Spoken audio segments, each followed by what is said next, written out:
Hello all, welcome back to the channel. IPL అనగానే అందరికీ గుర్తొచ్చే most successful and craziest franchise Chennai Super Kings. Last year సిఎస్కేకి అంతగా కలిసి రాలేదు, కానీ హిస్టరీ చూస్తే ఒక సంవత్సరం ఫెయిల్ అయితే నెక్స్ట్ ఇయర్ కప్పుతోనే తిరిగి రావడం వాళ్ళ style. Orange army, blue army ఎంత అగ్రెసివ్గా ఉన్నా సైలెంట్గా వచ్చి పని పూర్తి చేయడం ఈ యెల్లో ఆర్మీ స్పెషాలిటీ. మరి ఈ 2026 సీజన్ కోసం సిఎస్కే వేసిన మాస్టర్ ప్లాన్ ఏంటి? 6వ టైటిల్ నిజంగానే వస్తుందా? టీమ్ స్ట్రెంగ్త్స్ ఏంటి, వీక్నెస్ ఏంటి? అన్నిటికంటే ముఖ్యంగా ఎంఎస్ ధోని ఈసారి ఎన్ని మ్యాచ్లు ఆడతాడు? ఈరోజు ఈ వీడియోలో పూర్తి అనాలిసిస్ చూద్దాం.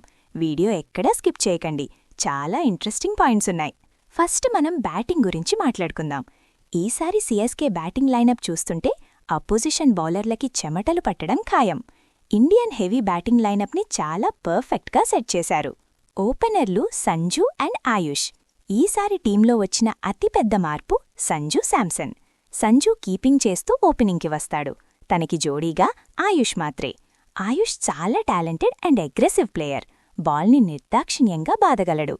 Number 3 and 4 Ruturaj and Brevis. 1 డౌన్లో మన కెప్టెన్ రుతురాజ్ గాయక్వాడ్. తను ఒక ఎండ్లో యాంకర్ రోల్ ప్లే చేస్తూనే 500 రన్స్ ఈజీగా చేయగలడు.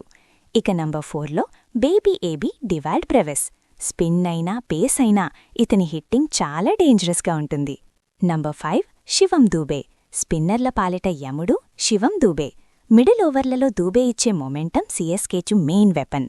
ఈ టాప్ 5లో సంజు, రుతురాజ్, దూబే ఈ ముగ్గురు చాలా రిలయబుల్. వీళ్ళు క్రీజ్లో ఉంటే బోర్డ్ మీద 180-200 రన్స్ పక్కా. టాప్ ఆర్డర్ బాగానే ఉంది, కానీ ఫినిషింగ్ ఏంటి? ఎందుకంటే జడేజా లేడు, ధోని ప్రతి మ్యాచ్ ఆడతాడో లేదో తెలియదు. ఇక్కడే సిఎస్కే మేనేజ్మెంట్ ఇద్దరు యంగ్ ప్లేయర్స్ మీద భారీగా ఇన్వెస్ట్ చేసింది. నంబర్ 6 అండ్ 7 కార్తిక్ శర్మ మరియు ఊర్విల్ పటేల్. ఇద్దరూ సూపర్బ్ టాలెంట్ ఉన్న ప్లేయర్స్. ప్రశాంత్ వీర్ అనే లెఫ్ట్ ఆర్మ్ స్పిన్ ఆల్రౌండర్ని కూడా 7వ స్థానంలో ఆడించే ఛాన్స్ ఉంది. ప్రెషర్ హ్యాండిల్ చేయడం వీళ్ళకి పెద్ద టాస్క్. ఇక అసలు విషయానికి వద్దాం, ధోని ఆడతాడా? విశ్లేషణ ప్రకారం సంజు శాంసన్ వికెట్ కీపర్గా ఉన్నాడు కాబట్టి ధోని 20 ఓవర్లు ఫీల్డింగ్ చేసే ఛాన్స్ లేదు. తను ఖచ్చితంగా ఒక ఇంపాక్ట్ సబ్గా మాత్రమే ఉంటాడు.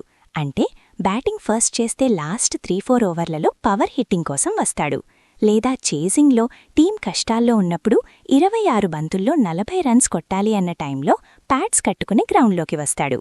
ఈ స్ట్రాటజీ వల్ల ధోని ఫిట్నెస్ మెయింటైన్ అవుతుంది, ఫ్యాన్స్కి తన దర్శనం దొరుకుతుంది. బ్యాటింగ్ అదరగొట్టారు సరే, బౌలింగ్ సంగతేంటి? బ్యాటింగ్ అంతా ఇండియన్ ప్లేయర్స్తో నింపేసిన సిఎస్కే బౌలింగ్ మొత్తం ఫారిన్ ప్లేయర్స్ మీద డిపెండ్ అయింది. Nathan Ellis versus Matt Henry. Power ప్లేలో హెన్రీ బాగా వేసిన డెత్ ఓవర్లలో నాథన్ ఎల్లిస్ బెస్ట్ ఆప్షన్. అతని స్లోయర్స్, యార్కర్స్ చెన్నై పిచ్ మీద బాగా వర్కౌట్ అవుతాయి, కాబట్టి ఎల్లిస్కే ఫస్ట్ ప్రిఫరెన్స్. జేమీ ఓవర్టన్ 145+ స్పీడ్తో బౌలింగ్ చేస్తాడు. అయితే తను 4 ఓవర్లలో 38 రన్స్ ఇచ్చే ఛాన్స్ కూడా ఉంది, but he is a wicket taker. Khaleel Ahmed. Power ప్లేలో వికెట్స్ తీయడానికి లెఫ్ట్ ఆర్మ్ పేస్ యాంగిల్ కోసం ఖలీల్ చాలా important. Spin department Noor Ahmad main స్పిన్నర్గా ఉంటాడు. 24 బంతుల్లో తను ఎప్పుడైనా మ్యాజిక్ చేయగలడు. కానీ అతనికి సపోర్ట్గా ప్రశాంత్ వీర్ లేదా ఇంపాక్ట్ ప్లేయర్గా వచ్చే రాహుల్ చాహర్ అవతలి ఎండ నుంచి రన్స్ ఆపితేనే నూర్ వికెట్లు తీయగలడు. ఆన్ పేపర్ చూస్తే టీం చాలా స్ట్రాంగ్గా కనిపిస్తుంది, బట్ ప్రాక్టికల్గా ఆలోచిస్తే కొన్ని గ్యాప్స్ ఉన్నాయి. వీక్నెసెస్ బౌలింగ్లో ఎకానమీ రేట్ కంట్రోల్ చేయడం పెద్ద సమస్య. ఖలీల్ అహ్మద్, జేమీ ఓవర్టన్ ఇద్దరూ రన్స్ లీక్ చేసే బౌలర్లే. అలాగే పీక్లో ఉన్న అశ్విన్ లేదా జడేజా లాంటి స్పెషలిస్ట్ మిడిల్ ఓవర్ స్పిన్నర్ లేకపోవడం లోటు. బౌలింగ్ మీద వాళ్లకి ఉన్న 67% వీక్నెస్ని వాళ్లు ఎలా ఓవర్కమ్ చేస్తారనేదే ఛాలెంజ్. స్ట్రెంగ్త్స్ బ్యాటింగ్లో ఉన్న డెప్త్. టాప్ 5లో ఎవ్వరూ ఫైర్ అయినా సరే అపోజిషన్కి చుక్కలే. అలాగే యంగ్ లెగ్స్ ఉండడం వల్ల ఫీల్డింగ్ స్టాండర్డ్స్ పెరుగుతాయి. మరి ఫైనల్గా ఈ టీంతో సిఎస్కే ప్లేఆఫ్స్కి వెళ్తుందా? చూడండి, ఫస్ట్ హాఫ్లో చెపాక్లో జరిగే మ్యాచెస్ వాళ్లకి చాలా కీలకం.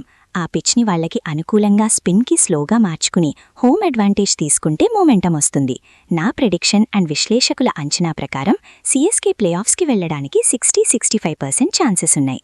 బౌలింగ్ యూనిట్ కరెక్ట్గా క్లిక్ అయితే 6వ కప్పు ఎక్కడికి పోదు.